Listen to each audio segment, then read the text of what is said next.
So before we get started with the CEU, I want to take a minute to share with you why I chose this topic and why I think it's important that we take a look at this skill that our RBTs need. The training is going to get into more detail and emphasis, but I wanted to spotlight up front why autonomy and decision making is such a critical area for us to consider. One of the things that I've noticed over and over in our field is that RBTs aren't really taught how to make decisions on their own. The RBT competency assessment is a good starting point, but it only covers the basics. It doesn't prepare them for real world decisions that they're going to face every day on the floor, no matter what setting they're in, and especially when we're not in the room with them. Research even backs this up. Marshall and colleagues in 2023 found that RBT's treatment choices are often shaped more by their supervisor's direction than by their own evaluation of what's evidence-based. This tells us two things. First, our RBTs need more training in autonomy and decision making. And second, supervisors need better systems for building those skills. And here's the reality.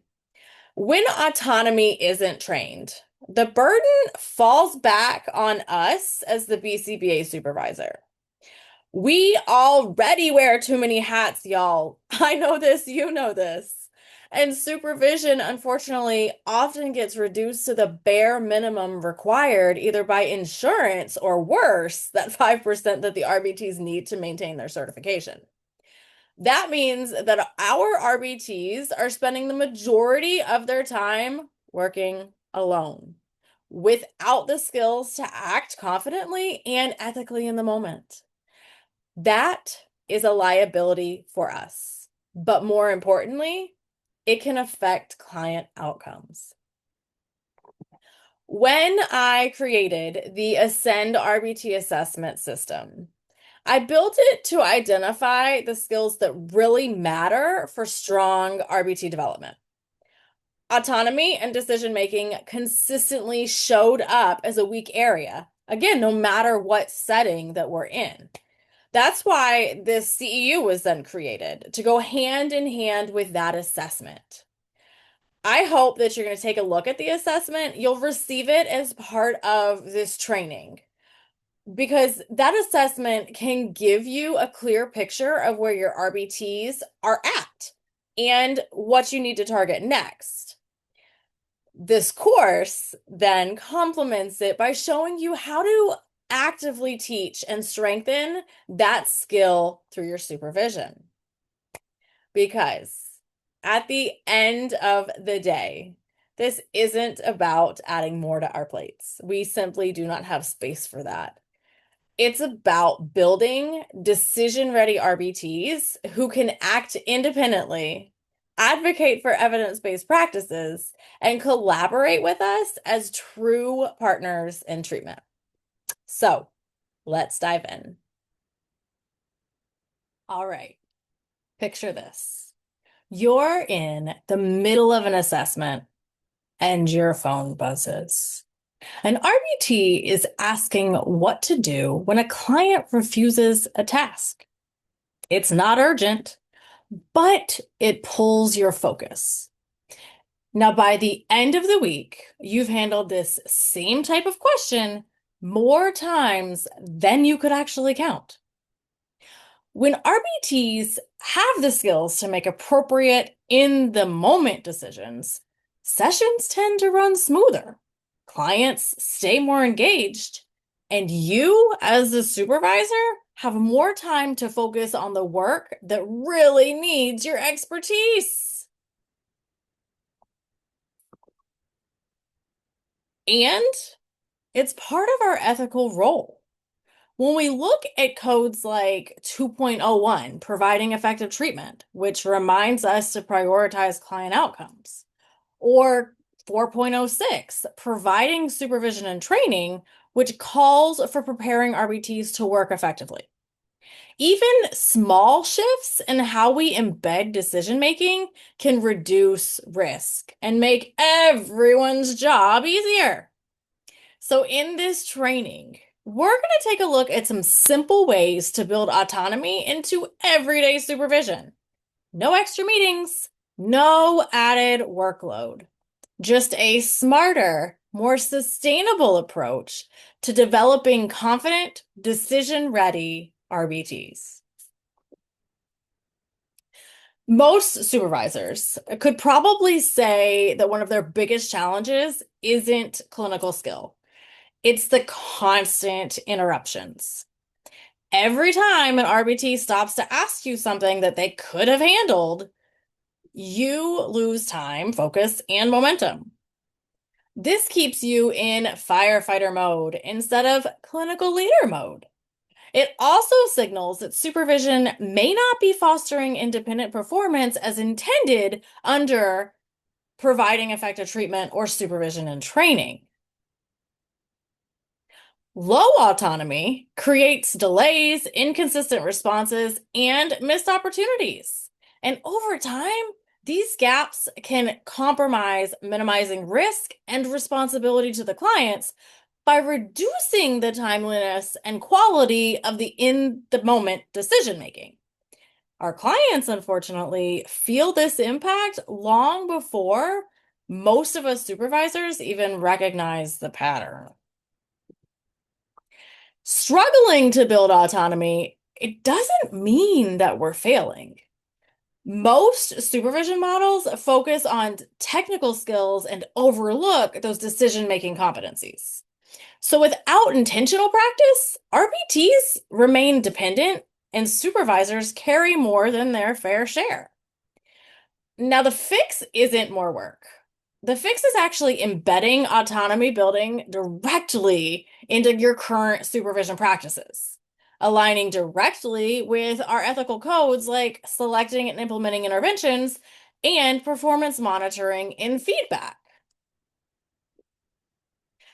So, specific to this course, by the end of this course, you're going to be able to define autonomy and decision making in clear, measurable, and behavior analytic terms.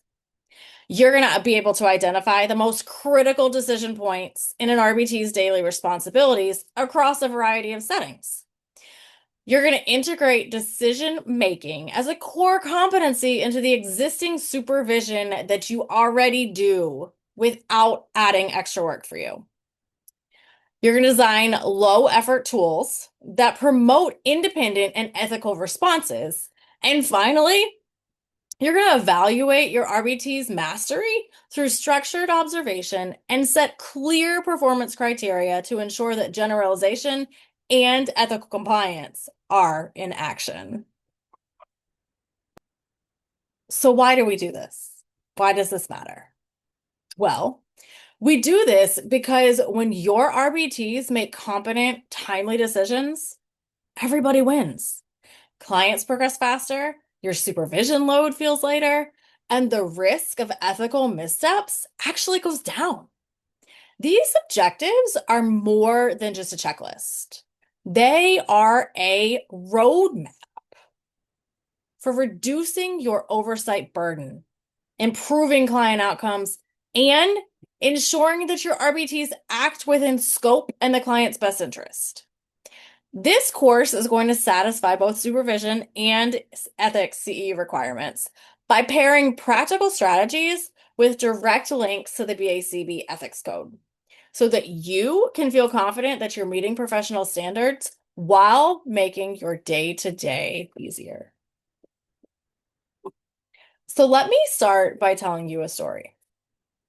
I remember pretty vividly one morning I had 3 reports due at least, a parent waiting for a callback, and multiple RBTs in session. And one of them came to my doorway with this, "Hey, quick question. What do I do if he's refusing the puzzle?" It was a question that they'd been trained to handle, but in that moment, they froze for whatever reason. So I stepped in, redirected the client, and then went back to my desk. That quick question took less than 2 minutes, but the mental switch that it ended up costing me was so much more than just that 2 minutes. Later that day, I realized it wasn't just about the puzzled refusal. It was about every moment like that. Tiny decisions that should have been within my RBT's scope, but weren't. I was training my RBTs to depend on me, not to think for themselves. I don't know how I did that. But this dependence was slowing down the client, the RBT, and me. It wasn't benefiting anybody. That was the moment that I started looking at autonomy not as a nice to have, but as an ethical responsibility. Providing effective treatment means more than just writing a good plan.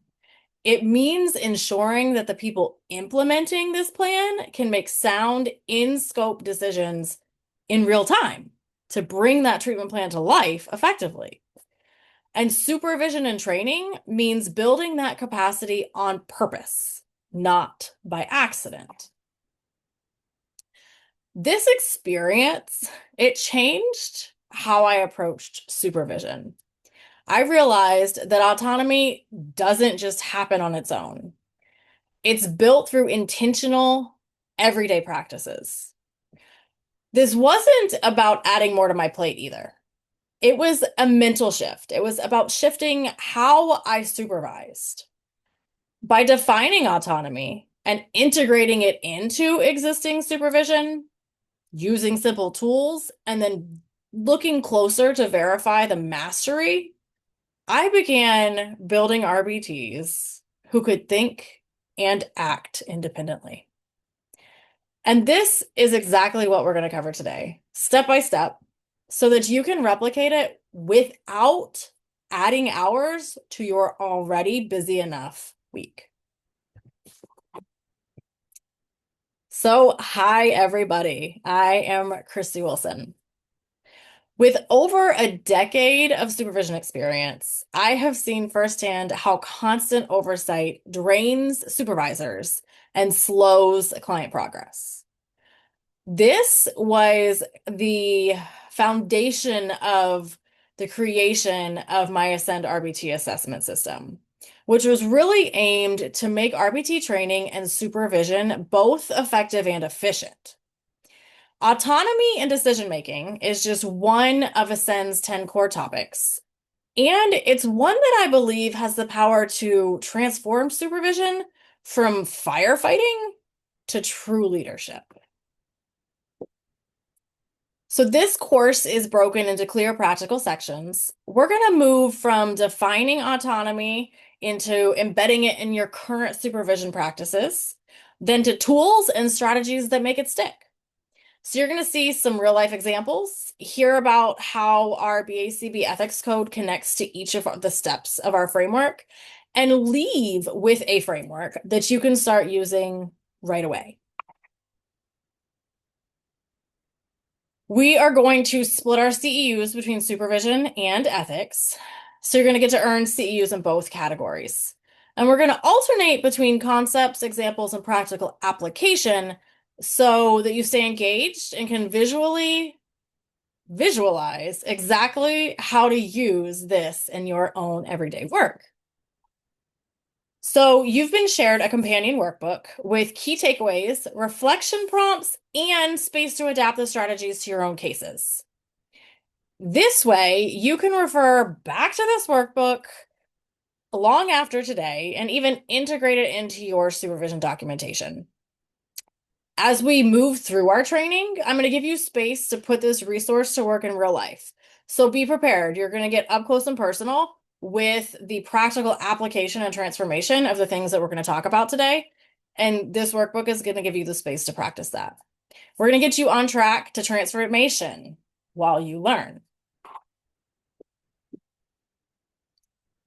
Now,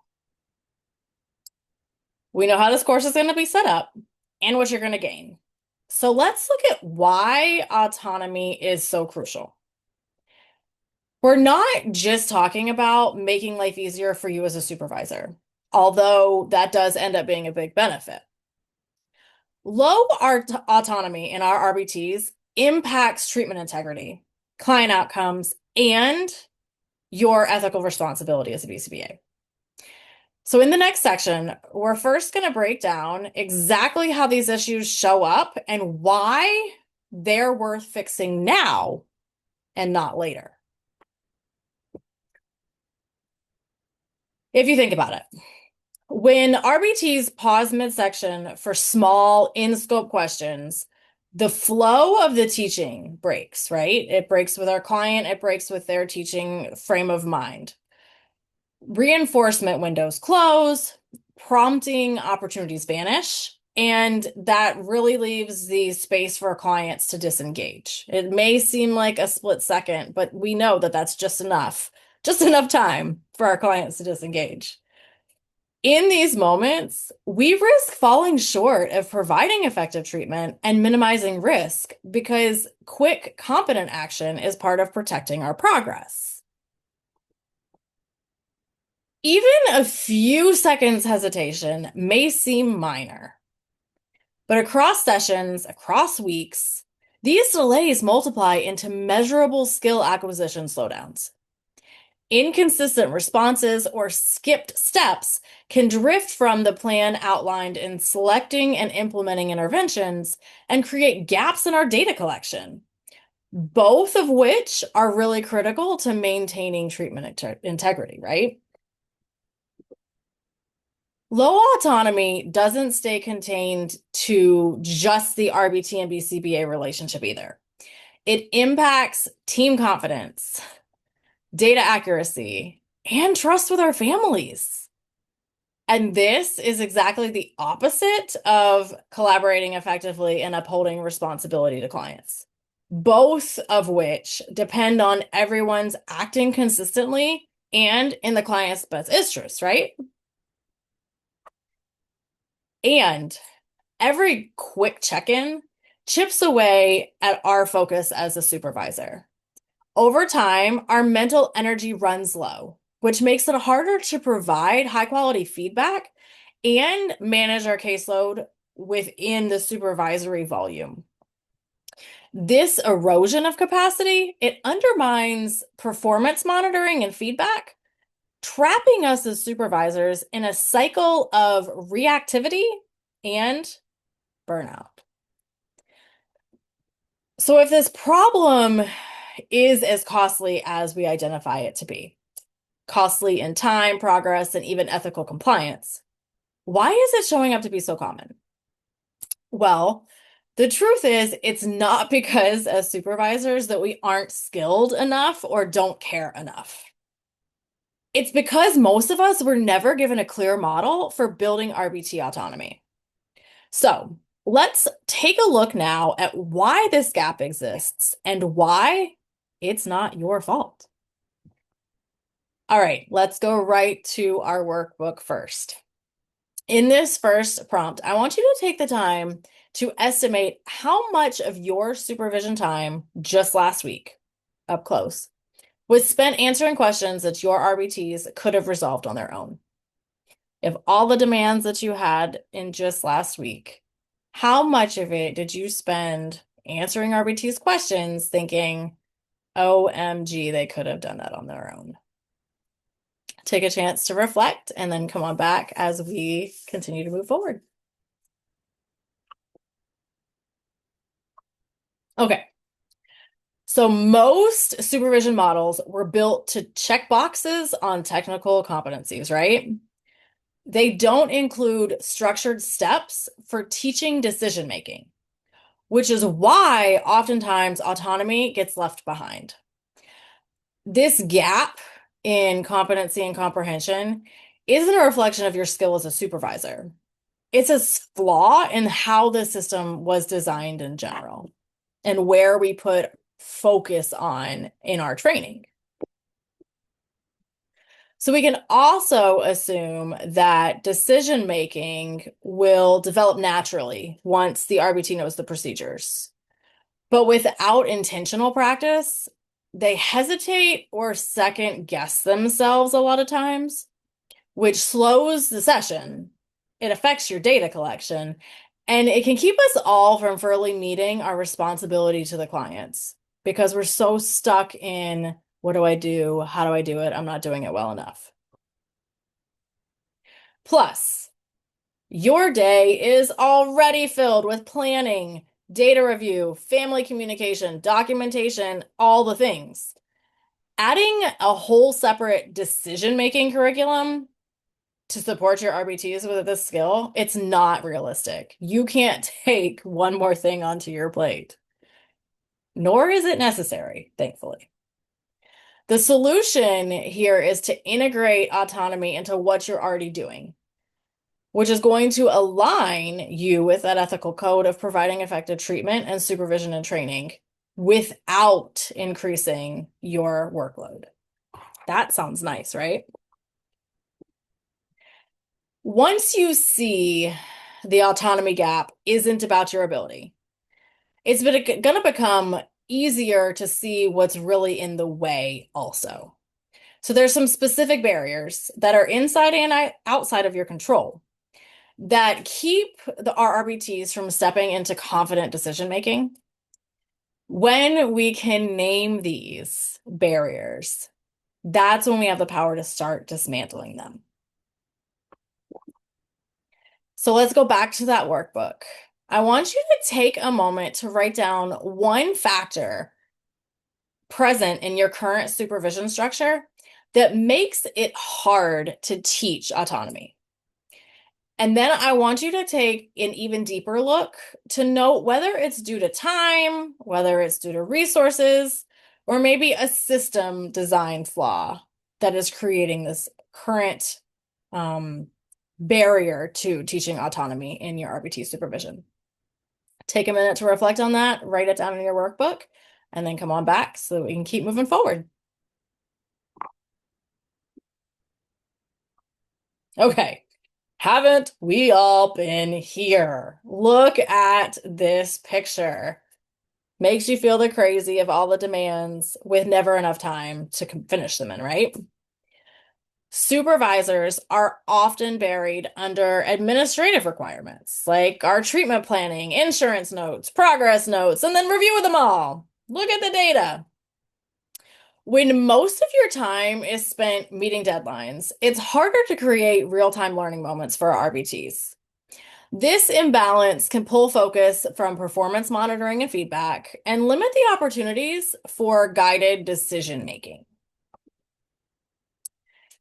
And a well-known feeling to a lot of us that we can relate to, some RBTs hesitate because they've learned that making a wrong call leads to correction and not coaching. So over time, this fear can override their initiative, and the safe choice is always to ask you first to decrease the likelihood of making a mistake. This culture erodes providing effective treatment by delaying interventions that should happen instantly. And it's not that it's necessarily anybody's fault that RBTs may be feeling this way, but as a current supervisor, it's important to consider the possibility of this being the case with any of our RBTs. Many supervision structures are already stretched super thin with large caseloads that make individualized autonomy building feel impossible. So without deliberate integration, decision-making practices can often get crowded out by urgent technical skills that arise. This impacts our ability to stay within our supervisory volume and still give each RBT the feedback that they need to really grow to be the strong decision makers that we really want and need them to be. Especially in our bigger systems or those with multiple supervisors, when different supervisors or BCBAs or senior staff give conflicting directions, our RBTs can quickly learn to check before acting instead of trusting their training. It's miscommunication leads to misguidance, and which is going to lead to that lack of confidence. This inconsistency breaks down the collaboration that is so important that we have and can confuse our clients and families and make consistent treatment harder to achieve. So let's take a look at your workbook again. I want you to identify one barrier in your current environment that most limits your RBT's autonomy.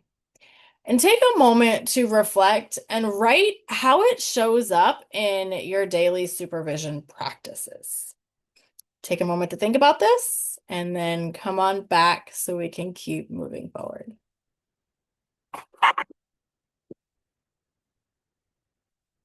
So once we strip away the myths and see the real barriers that are at play here, we can focus on what actually works. Building RBT autonomy doesn't require a total overhaul. It takes a clear process that you can weave right into your current supervision practices. That's where this 4-step framework is going to come in. It's simple, repeatable, and designed to protect your time while boosting your RBT's independence. We're going to start by defining autonomy for your setting, for your clients, and for your team culture. Without clarity, acting independently can mean very different things to different people in different settings. We want to link our definition to the BACB's expectations for providing effective treatment and responsibility to clients so that our RBTs know independence is a part of ethical, high-quality care.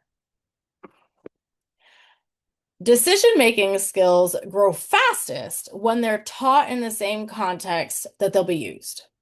So we're going to build in quick autonomy check-ins during observations, feedback sessions, and debriefs.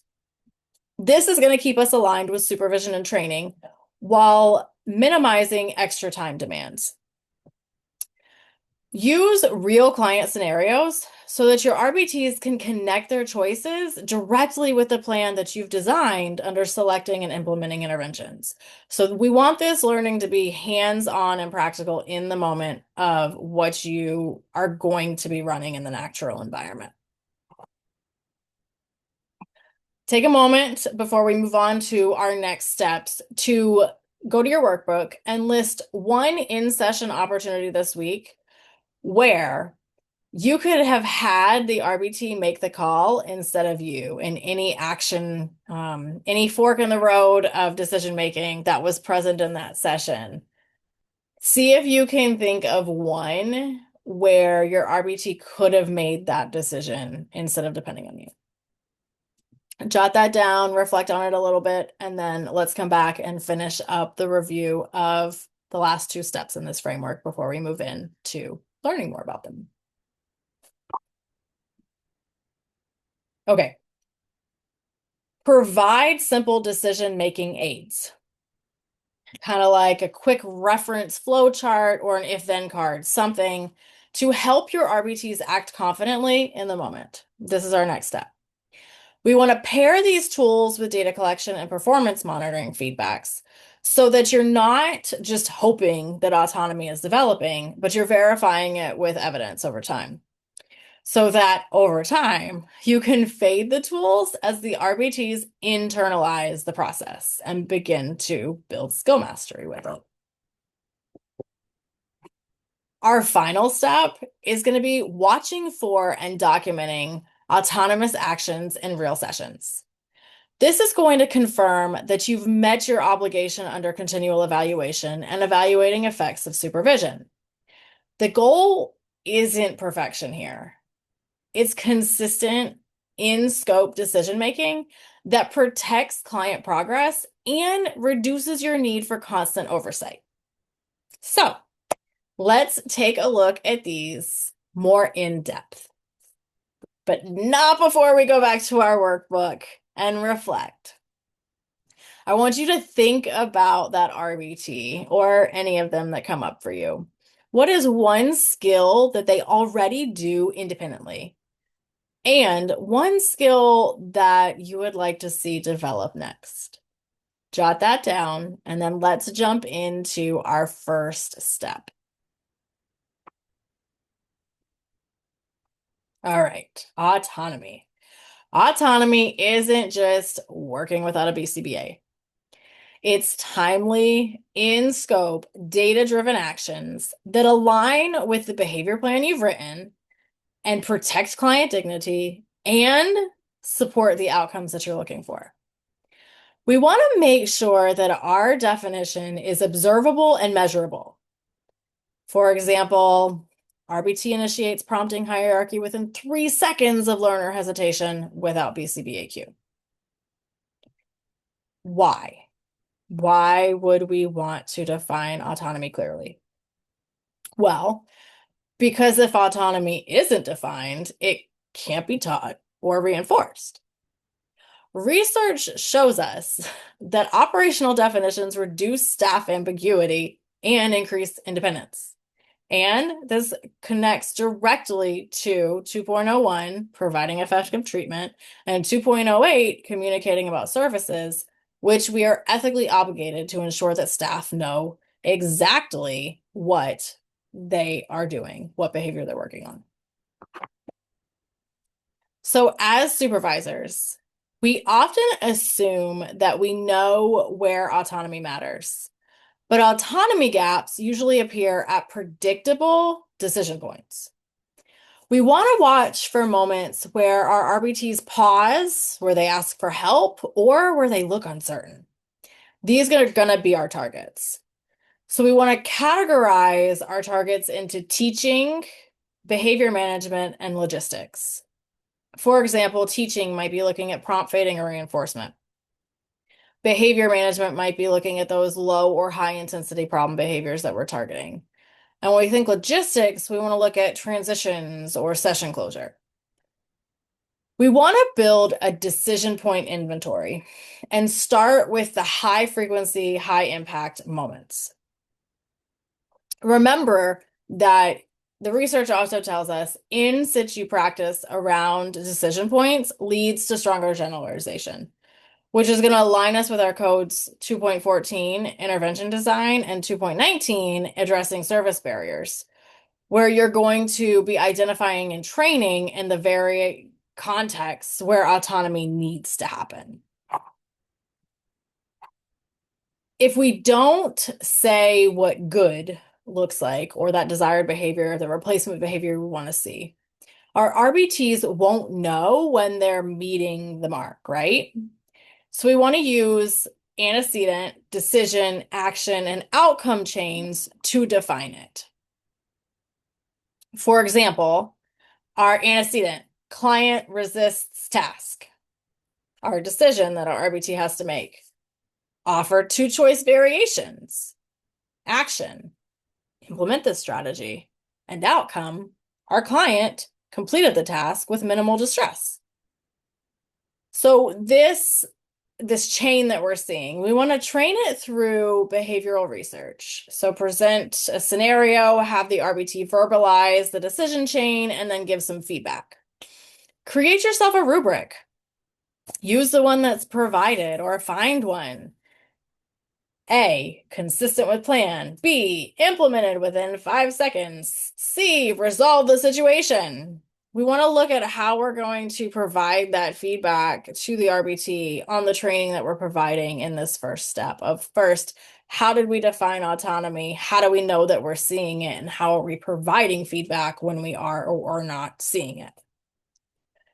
Sinetti and Cratchwell in 2009 found that staff trained with explicit decision rubrics showed higher treatment integrity. This is going to connect us right to our ethical codes 2.15, minimizing risk, and 2.17, data use, because our decisions need to be fast, accurate, and measurable. We want to take a look at the fact, too, that autonomy has limits. RBTs need clarity on when to act and when to call you, right? We don't want them to go on either extreme. So we can look at how we can use tools like simple decision trees to teach this. For example, green, act independently. Yellow, act but document it. Red, escalate immediately. For example, if we have a mild refusal from a client, maybe we want to use a reinforcement strategy. If there's aggression, we want to ensure safety and escalate it to the BCBA for further support as needed, or that documentation. So being able to kind of use color coding in strategies like this or icons can help make it simple. And we know that visuals are a really cool way and effective way to teach, right? Practice using these tools in role play so that our RBTs don't hesitate when real decisions happen. Research has shown us that performance aids like these decision trees increase accuracy under pressure. This safeguards us against overreach and ensures staff escalate situations appropriately and as needed, which is going to align us to codes 3.01, responsibility to clients, and 2.16, describing interventions. Now I'm going to take a moment to go back to that workbook. Let's reflect. I want you to think of one client in specific. Write one operational autonomy definition. What does it look like for your RBT to respond with autonomy in relation to this client and any of the behaviors that they exhibit? And then take the moment to identify 3 decision points. Write one good decision chain. And then draft a mini decision tree for a high-risk scenario. So again, we want to look at getting specific with what this could look like in real life for you. So practice using the chain and the decision tree strategies that we had just talked about a moment ago. Take some time, really think about this one. Get clear about what these practices could look like in real life on the floor for you in your supervision. All right, moving forward. So decision-making has to be practiced in the same context where it's going to be used during real-life sessions, right? If autonomy only comes up in staff meetings or hypotheticals, our RBTs may struggle to generalize these skills into the real-life natural setting. So we want to embed autonomy practice into our overlap sessions and debriefs. For example, during an observation, pause after a hesitation and say, for example, what's the next step according to the plan? Let your RBT respond, give them some space to reflect. Research on this type of in-situ training shows that staff generalize faster when skills are practiced where they're actually going to occur. This is going to help meet our codes on supervision and training and prevent supervision from becoming just paper compliance instead of functional skill building. Because as much as those tasks are for compliance and meeting the standards for supervision, it is so important that we are reinforcing and teaching functional skill building for RBTs also. Now, we don't need long training sessions to make all this happen.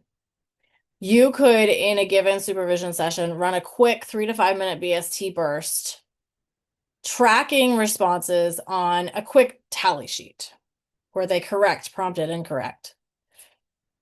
You can rotate your targets weekly so that your RBTs build breadth. You are covering a span of needed skill development and building, but it's different and a variety over time. So one, they don't get bored, you don't get bored, and it really teaches a broad variety of application of these skills.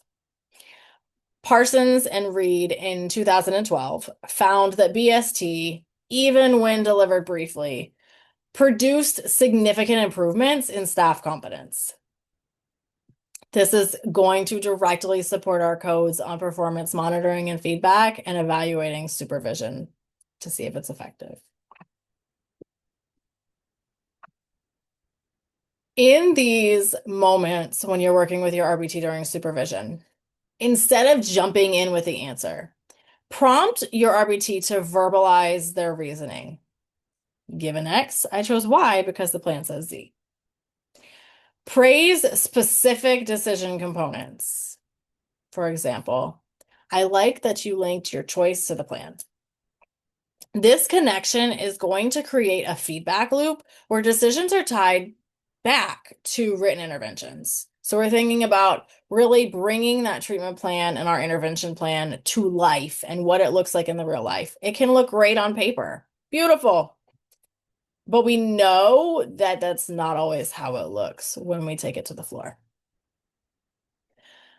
We have research in our field on self-explanation, and it shows us that articulating reasoning strengthens problem solving and maintenance. This way of teaching is going to directly support also 2.14 intervention designs and 2.17 data use by making sure that decisions are consistent and data-driven.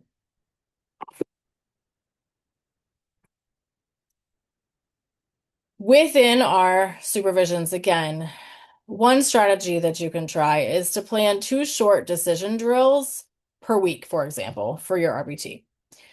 Keep it quick, like under 5 minutes, and tie them to recurring hesitations. Maybe your RBT consistently hesitates in reinforcer selection or transition management. Focus on these pieces in short bursts. Run these short decision drills in natural transition points. So maybe it's the setup or the cleanup or the debrief of your supervision session so that it doesn't disrupt your client flow. These, again, can be tracked and revisited until fluent in this skill development.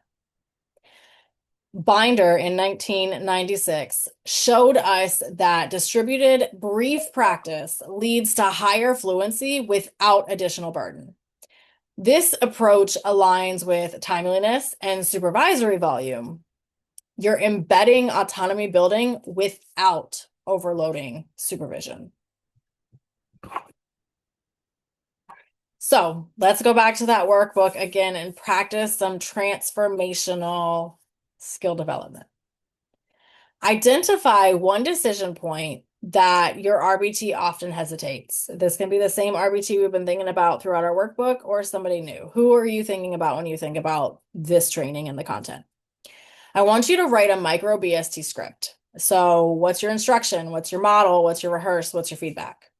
And then plan 2 times this week that you're going to run this in session. Get clear about what this looks like so that you have your action plan to take into session. Remember that transformational work, taking our learning and putting it into action and affect change immediately in your day-to-day. Our RBTs can often hesitate because they can't quickly recall what to do.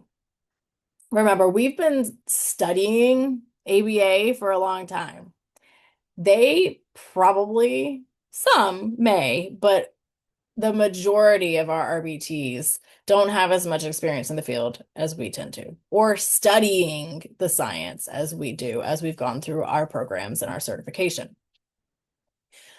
So providing simple performance aids like flowcharts or if-then cards or visual prompts, these can all be really helpful strategies for common decisions like low-level problem behavior or reinforcer changes. We want to keep them short and plan specific so they're easy to use in the moment. Think about the visual cues that we use when teaching skills to our clients. How can we use the same types of strategies to teach our RBTs? Research on job aids shows performance supports increase accuracy and reduce hesitation. These tools must tie directly to our written plans and align with the intervention designs to be ethically effective. Now, here's another strategy that we can use. We can give our RBTs a fast snap check for decisions. So being able to look at, is this decision in the plan? Is it within my scope? Is it in the client's best interest for me to respond this way? Is it supported by the data we've collected? So if we've got yeses across the board, we act. If we have any no's, that may be a time we go to the BCBA for further support. Research in high reliability fields shows us that checklists reduce errors and build independent decision confidence. I don't know about you, but I am constantly taking notes or giving myself checklists. And even something like a to-do list helps to build independence with decisions and confidence and following through with something. I know that if I have my checklist, it's more likely I'm going to remember to follow through. So using checklists like this can be a quick tool to help our RBTs remember the important things that they need to remember in their thinking process.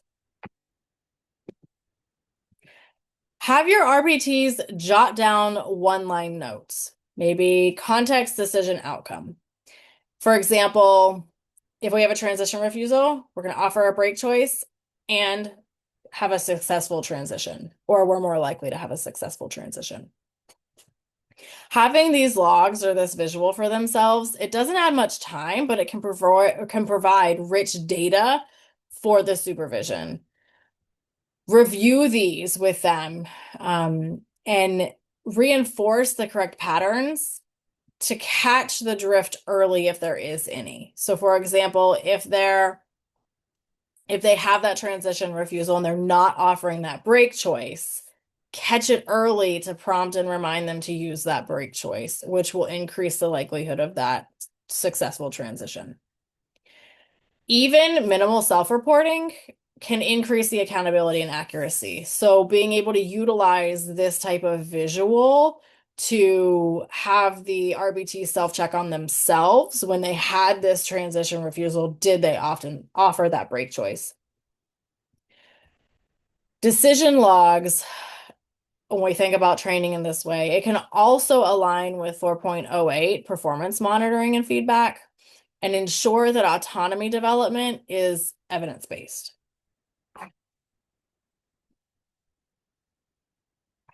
Now, we want to remember that the goal isn't dependence on these tools, right? It's confidence without them. We want to fade our supports in stages. So we want to, just like our clients, and we want to fade prompts, we want to fade these supports, which are prompts. So, for example, our fade procedure could look like using this flow chart, having fading it to a keyword queue, and then fading it to that independent action.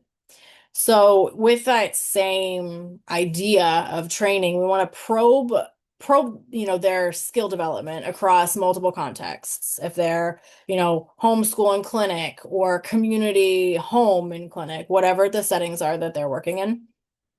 And we want them to, we want to ensure that they have that generalization that is emerging. We know that research on maintenance shows systematic fading is critical for durable performance, which is going to support our codes like 3.14 continuity of services and 4.11 continuity of supervision, showing us or looking at how autonomy should last even through staff or service transitions. Or, it doesn't matter which BCBA they're working with, they're still going to have this skill present. So let's go back to our workbook and take a moment to pick one recurring decision point that you see with your RBTs in session and create for yourself a 3-box flowchart and a 4-question ethical filter. So put those strategies into practice as to what it could directly look like for your RBT working with their client. Write your plan to fade the supports over the next 2 weeks. So how are you going to create and utilize this type of visual strategy to support your RBT at developing and strengthening autonomy skills in decision making points in their supervision. Think about what it looks like so that you're clear on how and what you're training when you get to session. All right. Autonomy isn't complete until you can demonstrate it and measure it. So we want to make sure that we're setting mastery criteria before our training begins. So for example, we're looking for 90% of correct independent decisions across 2 different settings and 2 days with responses within 5 seconds. Like, get really specific with your SMART goal for what this looks like in training your RBT. Research on treatment fidelity highlights that setting explicit mastery standards increases consistency and reduces drift. We know this, right?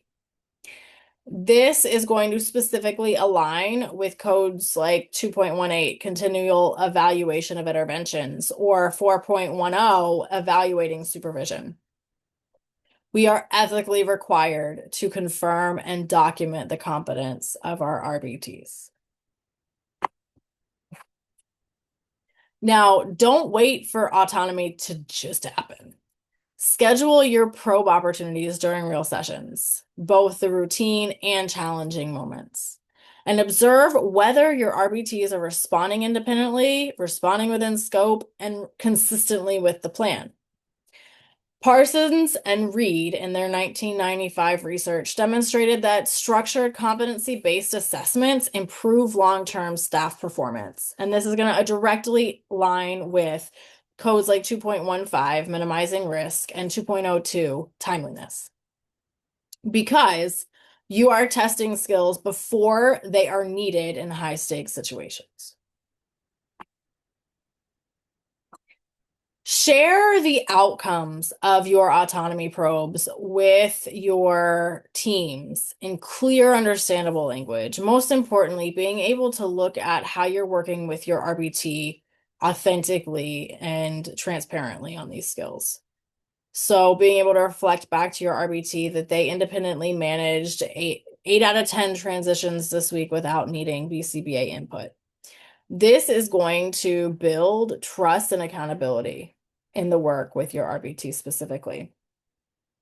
It also practices the tie-ins to codes like 2.08, communicating about services, or 3.01, responsibility to the clients.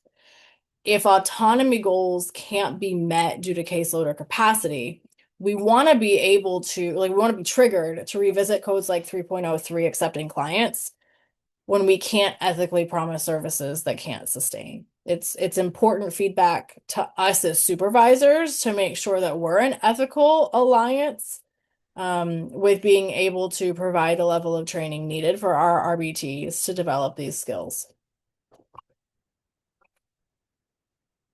It's also important to remember that autonomy isn't a one and done. We want to create light touch maintenance systems like monthly spot checks or brief decision logs or occasional booster drills. These checks are going to prevent skill erosion and keep autonomy a part of everyday practice. So for example, intermittent follow-up supports long-term staff performance, right? This is going to help us align to codes like 3.14, continuity of services, and 4.11, continuity of supervision, because independence should persist even though staff changes or disruptions may occur. So let's go back to our workbook and take a moment to reflect. I want you to choose one decision skill for your RBT. Again, it can be one that an RBT you've thought about throughout the training, or one that just the idea pops up when you were talking about this, you think of them. So take that RBT and write mastery criteria, list 2 probe contexts, and schedule 1 maintenance check-in in the next month. So getting clear on what the mastery criteria looks like, how you're going to probe that, where, when, and how you're going to, again, check in and check for maintenance. Look at the next month scope and really see if you can map it out for yourself. If you have that clear vision and map, you're more likely to follow through with it and put this work into real action.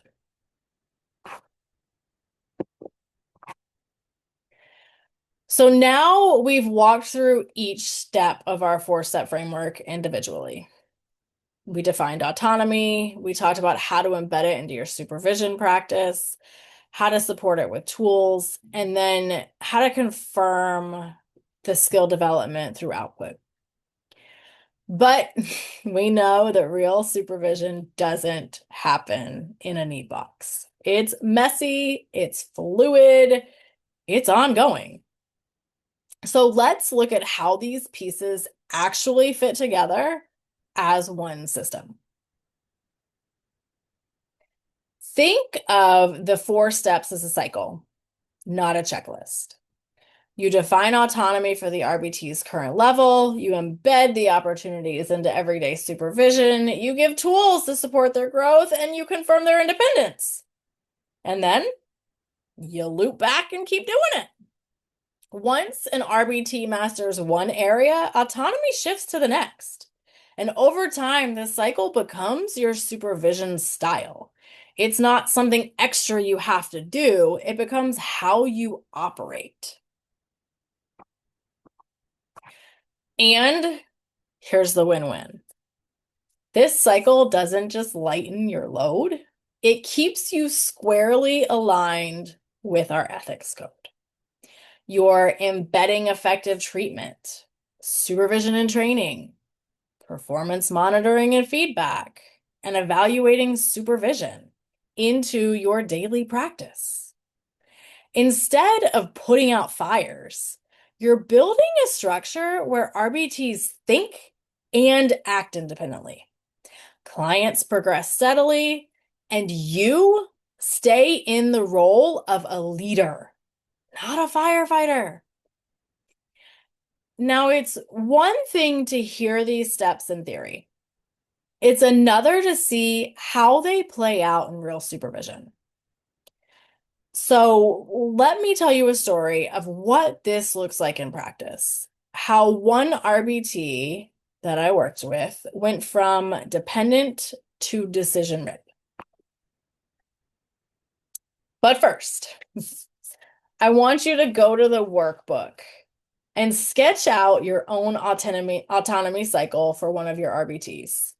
Place them where they are today and mark that next area where you're going to apply this framework. Think of that one particular decision pinpoint. Think about what you developed in your workbook thus far and draw it out in that cycle. What is this going to look like? How are you going to take this strategy, these strategies we've been talking about, and put them into action? Get really clear about it, because when you have that clear vision of what it looks like, you're more likely to implement it and make that transformational change in real life. Okay, so my story, direct application. I was working with an RBT who froze every time a client resisted a transition. Instead of responding, she'd stop mid-session, look at me, and ask me what to do. The client would wait, client would get frustrated, and sometimes the client would engage in problem behavior while they were waiting and feeling frustrated. I found that I was spending more time rescuing than supervising.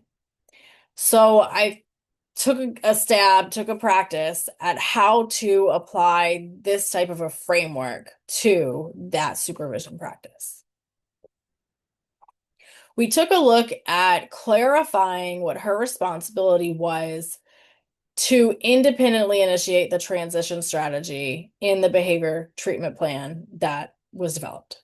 We looked at it real specifically. We studied it together. We role played it together to talk about and make sure that she was clear on what it looked like. Her autonomy was to follow the plan. Then, during our supervision sessions, I ran micro BST drills where she practiced choosing and implementing the strategy. So in the moment when it was happening, but also contrived situations, we would practice what that flow looked like of what she needed to do. We talked about it. We role played it where we could, and it was appropriate. We identified those points in the moment and processed very quickly through what we needed to do. This became a common topic in our supervision meetings.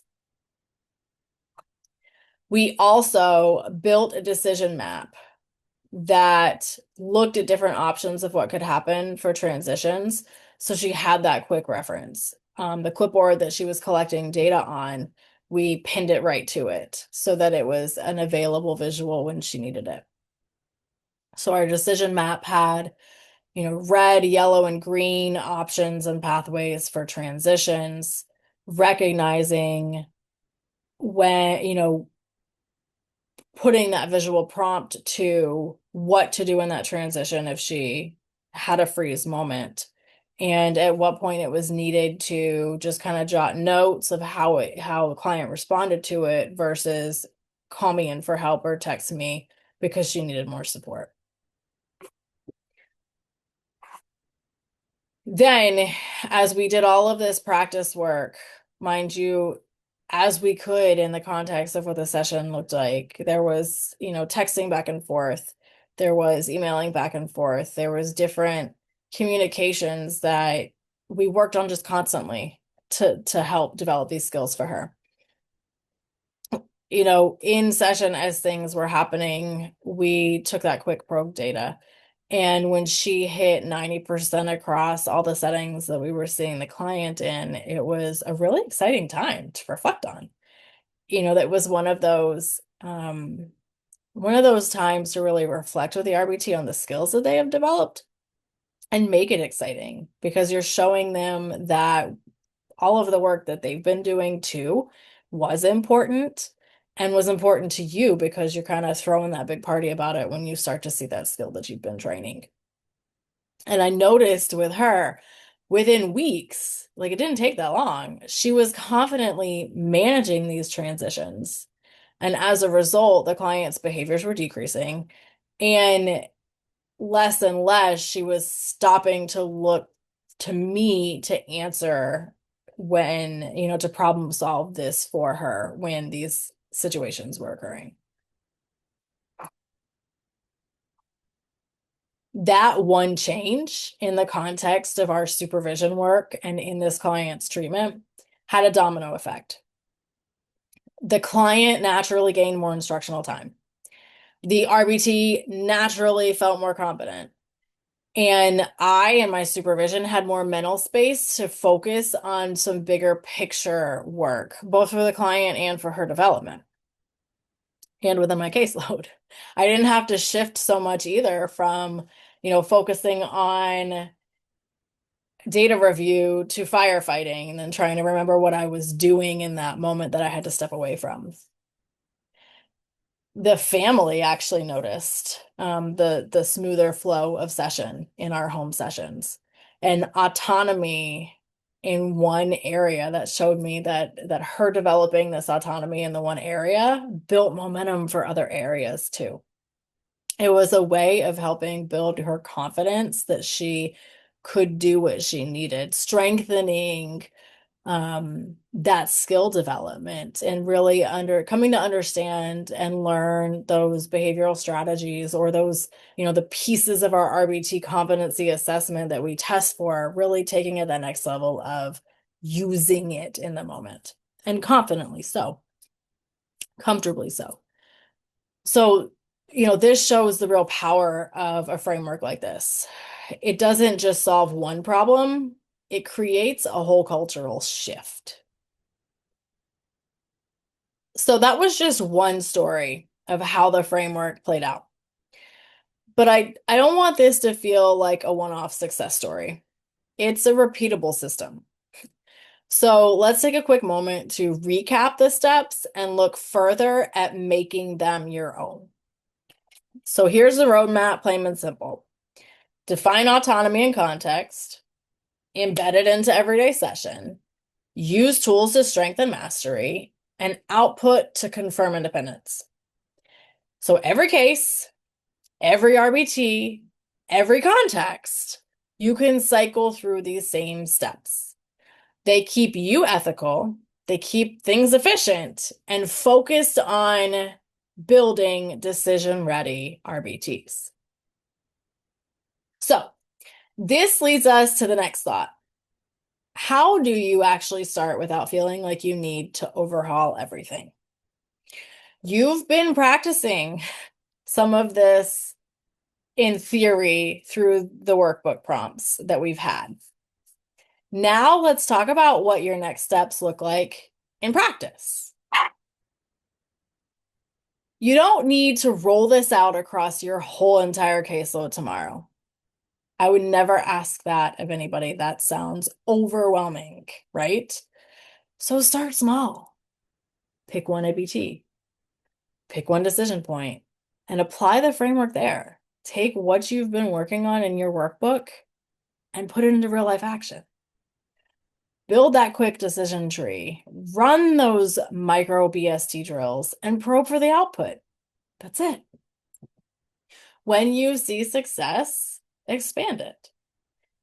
This approach is going to keep momentum manageable and sustainable for you. Fold autonomy practice into what you already do. Your supervision overlaps, your supervision debriefs, your feedback sessions. For example, you have a 10-minute overlap. Spend 3 minutes running a decision-making drill. During a feedback review, look at one decision log entry together. The more routine that this becomes in practice for you, the less it's going to feel like extra work and the more it's going to feel like this is just how we supervise. And your RBTs are really going to appreciate it. Okay. Here it is in our workbook again. Write down one RBT and one decision point where you're going to start. Outline your first 3 steps using this framework. Break it down, get clear. How are you going to take this framework and put it into action? Now, I do want to acknowledge authentically, even with the best framework and tools, you're going to hit obstacles. And it's not a sign of failure. It's just part of the process. So let's take a moment to call out these barriers so that you can see them coming. And more importantly, you can know exactly how to move past them. Some of the themes that you may see come up again and again. RBT is afraid to make mistakes, which leads to hesitation. Supervisors are stretched thin, feeling like there is no time for extra of anything. Conflicting directions from different supervisors, which naturally confuses your RBTs. Or maybe you have mountains of paperwork pulling you away from the time and space that you could provide direct coaching. Do any of these sound familiar to you? If so, please be assured you are not alone. These aren't personal shortcomings. They are systematic pressures in our field. But here's the good news. These challenges are solvable with the same tools that we've already discussed. Say you've got an RBT who is afraid of making mistakes.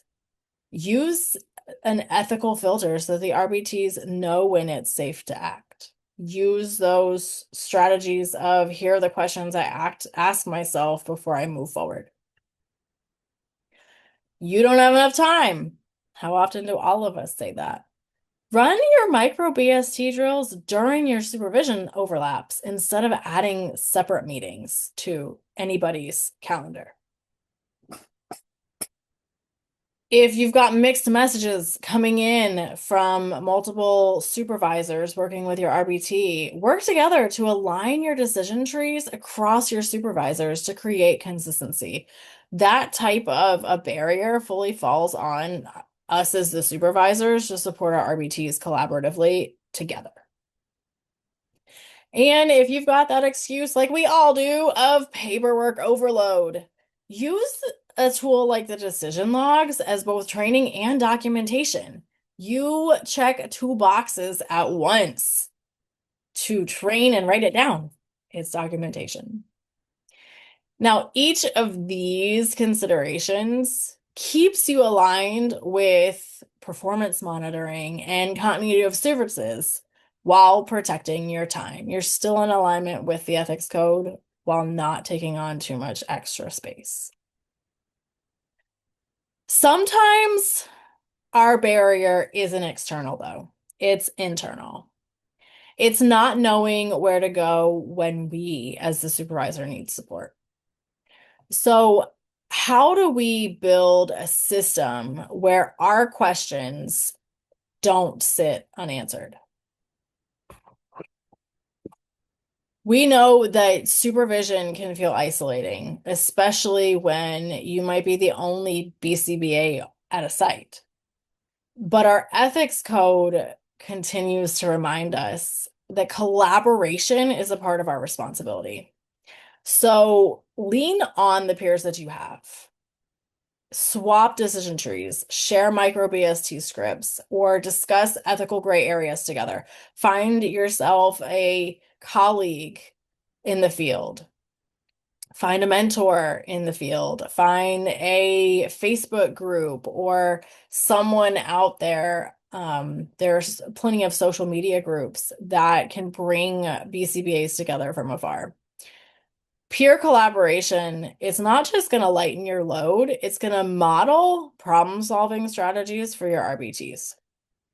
We really want to embed in our own practice the way of thinking of, I need support, I'm going to go find it. As well as through that process, learning for ourselves too, how we're going to develop different skills that we were looking to meet the need of. If you happen to be a part of a larger organization, maybe you look at strategies like supervision huddles, short, regular check-ins where supervisors might trade strategies. If you're in a private practice, seek out what type of local or online BCBA groups. Again, there are so many groups available on social media platforms. And remember that consultation isn't a weakness, it's an ethical strength. So reach out. There is a ton of mentorship services as well out there, both free and paid to various, costs. Finding something to support yourself with a mentorship opportunity is going to help ensure that you're practicing in alignment with responsibility to your clients and supervisory accountability. We know that peer support is powerful, but you may also want to keep sharpening your skills on your own, which leads to some more good news. There's a solid body of research and resources that directly support what we've been talking about today. So just in simple, take a look at the resources list to dig into more research about this topic. These aren't just academic, they're practical guides for embedding autonomy right in your supervision.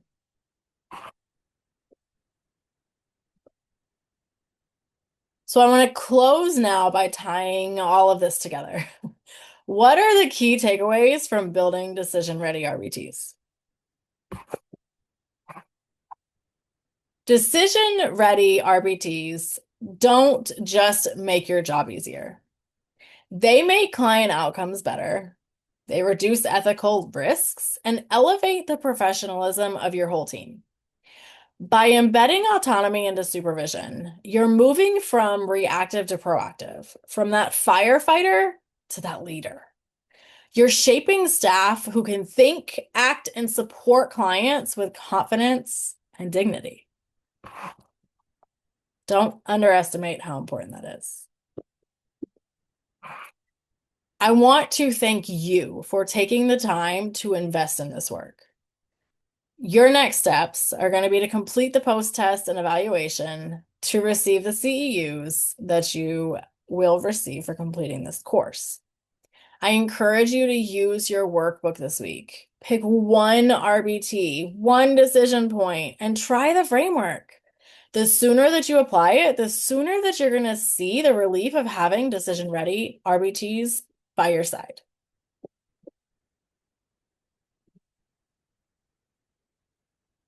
In discussion with other RBTs, the chance to reflect. I had someone tell me, I didn't realize how much mental energy I was spending on my RBT small decisions until I didn't have to manage that anymore. It gave me back the bandwidth to be a better BCBA. And that's the transformation that I want for you, that I want for all the BCBAs in our field too. So thank you for your time and best of luck to you at implementing this transformational strategy into your everyday work.